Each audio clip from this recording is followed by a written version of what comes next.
Anisha an Litir Bheag, seo Litir míle céad sa trí. Bheith sin a tar sùil Briathrachas Gàidhlig a chròlaidh.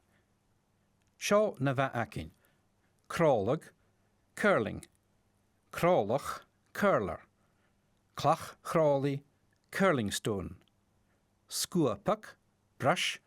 Scuapag, sweeping. Spéileag, skating, sliding on ice. A chóirsteach, the house or circles. A village, the tea. Sùil na cóirsteach, the button. Ansan lichtir seo. Bhir sin sùil fachlan is apperstan ile, cochealte rí chròlaidh. Sé an ceannarst an skippe, an skip an a béirle, an skipper an a Gaelic. Bí an skipper a tílical na dá chloiche mi dhéidig. Sé aneach a hélicus a hiad dá chloich, a hiad chròlaidh. Bí an darna chròlaidh agus an trís chròlaidh a tían as I gé. Son clach a hélical, bí an chròlaidh a cur chas an sa bhachcan, nó hac. Bí ga fuchtag héin far a bhachcan. Fé mi a gréim láv na cloiche a lical as, mus ruice scor na calich, nó the hogline. Fé mi an chròlaidh clach a hélical leis an nearst imachi. Agus fé mi tunniu cearst a chur a chloich cúteach.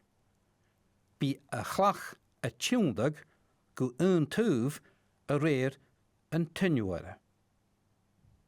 Uornan bí an chròlaidh a giano taring.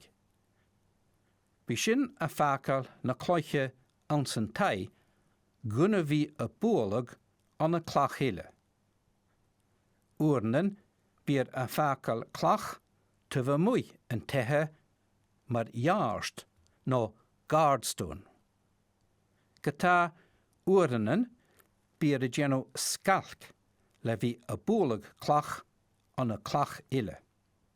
Ma sé take-out a ha ann a cur na darna cloiche a macha cloich can sin scram rish. Scram and garst, take out the guardstone. Ha tor an a chròlaidh san lán dú, an crochag an scuapag. Bí chròlaidh nó díis chrálaichan a scuapag hoiseach clach a ha gluasat.